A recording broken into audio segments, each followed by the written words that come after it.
Good evening and welcome to yesterday's show, where yesterday's news is today's jest. I'm your host, Jack. Today's topic circles around a country absolutely littered with detention camps filled with minority ethnic people living under such harsh conditions it would make Mother Teresa's skin crawl. A country with cities suffering under extremely violent clashes between hysterical protesters and law enforcement, and where NBA is the most popular pastimes. No, I'm not talking about the US. I am, of course, talking about China. The big story was that multiple large companies that were allegedly using Chinese Uyghur minorities as forced labor, and activists had a field day targeting these firms. First of all, was it forced labor? Really? According to the International Labor Organization, a United Nations agency, the definition of forced labor is all work or service which is extracted from any person under the threat of penalty and for which the person has not offered himself or herself voluntarily. So were these Uyghur minorities subjected to forced labor? The New York Times certainly believes it to be true. So much so that they started using a program called visual investigation. What is this breakthrough in criminal investigatory analysis, you might ask? They watched a few video clips from a Chinese news broadcast and drew their own conclusions. 根据他们的情况，我们来安排他的工作，还有摩切类的机长工作，这些相应的。首批50名和田地区于田县的务工人员抵达哈密，在亚克斯公司。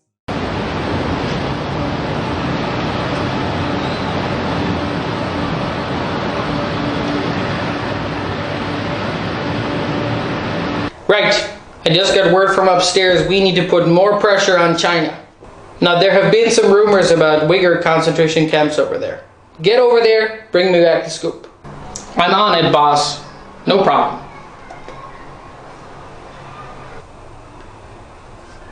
What are you doing, man? Why are you still here? I'm investigating, boss. I'm using the most advanced technology in spying software, spying on civilians all over the world to steal state secrets. Even more horrifying than the first taking Chinese news clips completely out of context, but then twisting them to suit their narrative. The original news publication they used in their visual investigation was actually from local media reporting about the achievements of the local government's poverty reduction program. For those that don't know what this is, it's a joint operation between the Chinese government and local companies to secure jobs and positions and training for the less fortunate in the communities. This is literally people being saved out of poverty, and the New York Times would have you believe it's forced labor camps. What must have tipped the New York Times investigative team off was that the people were walking in matching uniforms, people being led to a train station in an organized fashion.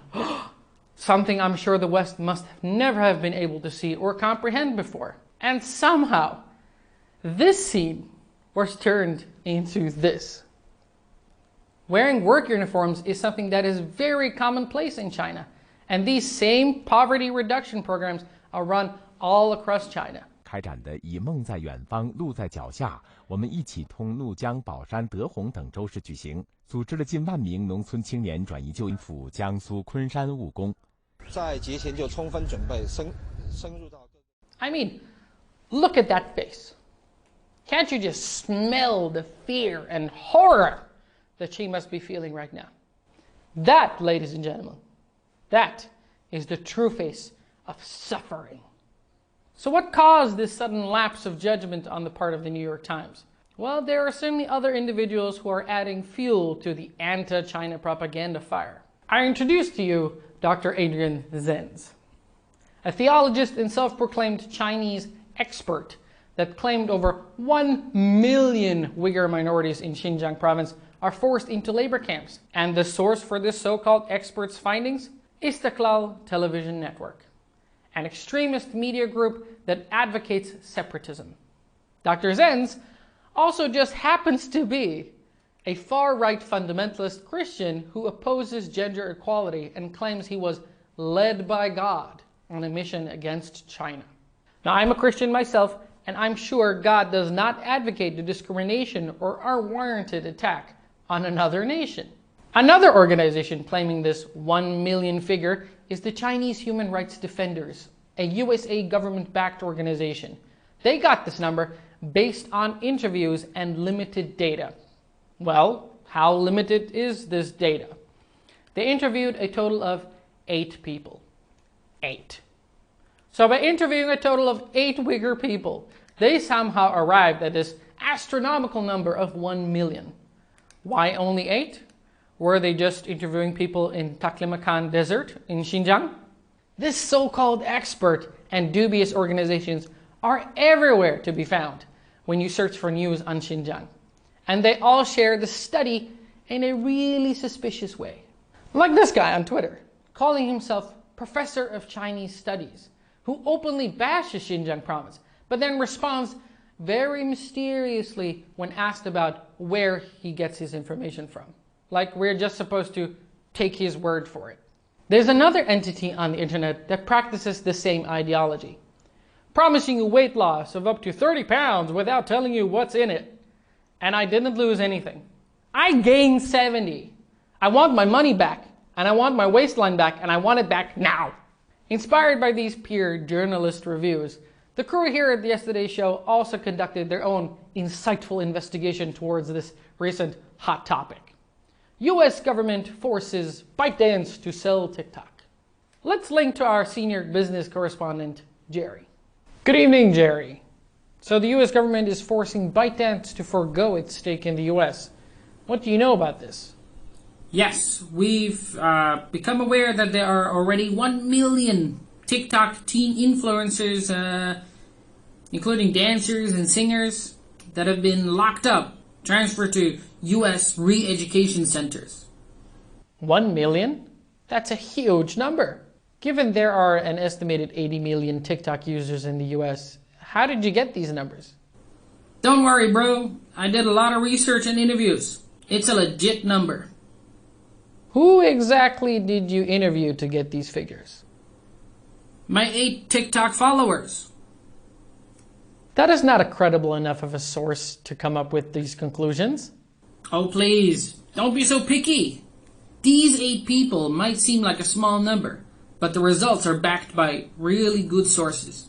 Okay, good. And these trustworthy sources, would you mind sharing with us who they are and where they're from? Absolutely, yes. But you have to agree with me on the 1 million figure first before I can share my super secret sources. How can I trust you without knowing who your sources are first? Hey, don't you undermine my investigative works. I am doing visual investigations. And you've been looking at TikTok the whole time.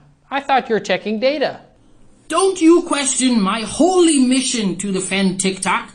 I was sent by God to beat Trump and defend TikTok. Okay. That is enough for now. Thank you, Jerry. We're not making this show to bust inaccurate news reports or call out names, even though we did absolutely crush them.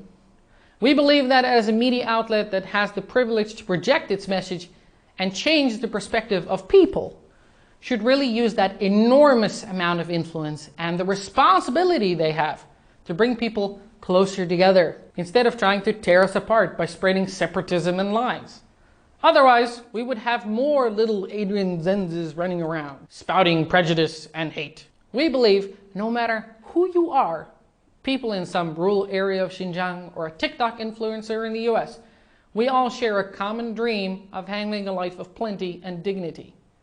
We should neither stop TikTok users' passion for entertaining, nor should we try stopping poor people in Xinjiang to chase a better life. That's all for today's show. Have a great day, and let's see what news today will be tomorrow's anecdotes. Take care.